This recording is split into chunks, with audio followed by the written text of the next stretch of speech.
Hi friends, ఇవాల్టి మన special రాగి జావా. రుచికి రుచి, ఆరోగ్యానికి ఆరోగ్యం. ఆరోగ్యానికి ఎంతో మేలు చేసే రాగి జావని, ఎన్నో పోషక విలువలు ఉన్న రాగి జావని 2 రకాలుగా ఎలా చేసుకోవాలో చూద్దామా. మరి సాధారణంగా రాగి జావని పిల్లలు ఇష్టపడరు, కానీ ఈ విధంగా మనం చేసుకుంటే పిల్లలు కూడా ఎంతో ఇష్టంగా రాగి జావని తాగుతారు. మనం ఇప్పుడు 2 రకాల రాగి జావనైతే ప్రిపేర్ చేసుకుందామండి. ఒకటి పెరుగు రాగి జావ, రెండవది బెల్లం రాగి జావ. బెల్లం రాగి జావాలో ఐరన్ కంటెంట్ ఉండడం వల్ల ఆరోగ్యానికి ఎంతో మేలు చేస్తుంది. మనకు రక్తాన్ని వృద్ధి చెందేటట్టు చేస్తుంది.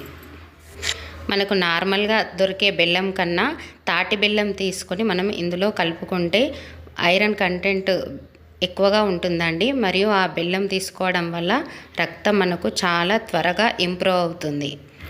నేనైతే ఇప్పుడు ఒక 4కి సరిపడా రాగి జావని ప్రిపేర్ చేస్తున్నానండి.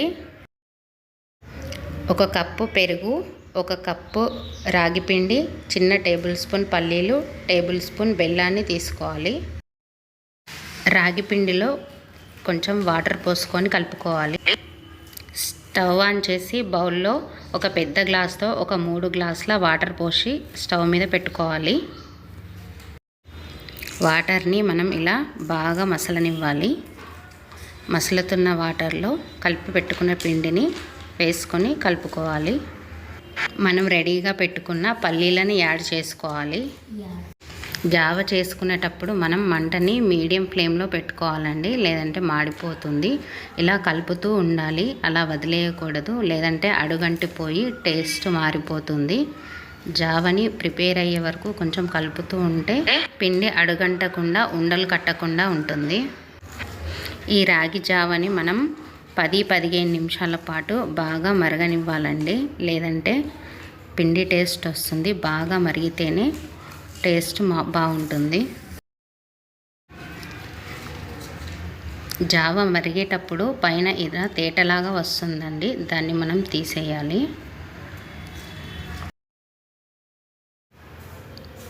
కప్పులో తీసుకున్న పెరుగుని ఒక బౌల్లో వేసుకొని బాగా కలుపుకోవాలి. కొంచెం చిక్కగా చేసుకోవాలి పెరుగుని. కొంచెం వాటర్ యాడ్ చేసి కూడా పలుసగా చేసుకోవచ్చండి, కానీ మా పిల్లలకి పెరుగు అంటేనే చాలా ఇష్టం. అందుకని గట్టి పెరుగుని కొంచెం ఇలా పలుచగా చేస్తున్నాను. వాటర్ యాడ్ చేసుకోకుండా కలుపుకోవాలి. మీకు మజ్జిగ ఇష్టమైతే కొన్ని వాటర్ యాడ్ చేసుకొని కొంచెం పలుచగా కూడా చేసుకోవచ్చు.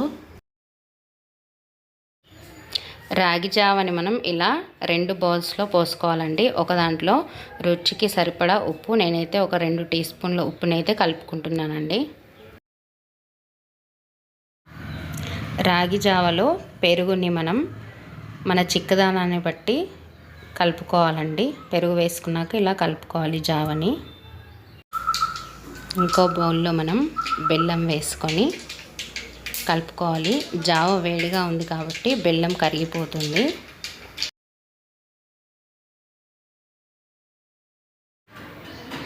జావ అయితే సిప్ చేయడానికి రెడీ. గ్లాస్లో పోసుకోవడమే ఆలస్యం. బెల్లం జావాలో మనకి ఇష్టమైతే డ్రై ఫ్రూట్స్ తురుముని కూడా వేసుకోవచ్చు. నేను చేసిన జావా రెసిపీ కనుక మీకు నచ్చినట్టయితే లైక్ చేయండి, షేర్ చేయండి, మరియు పక్కనే ఉన్న బెల్ బటన్ నొక్కి సబ్స్క్రైబ్ చేసుకోండి.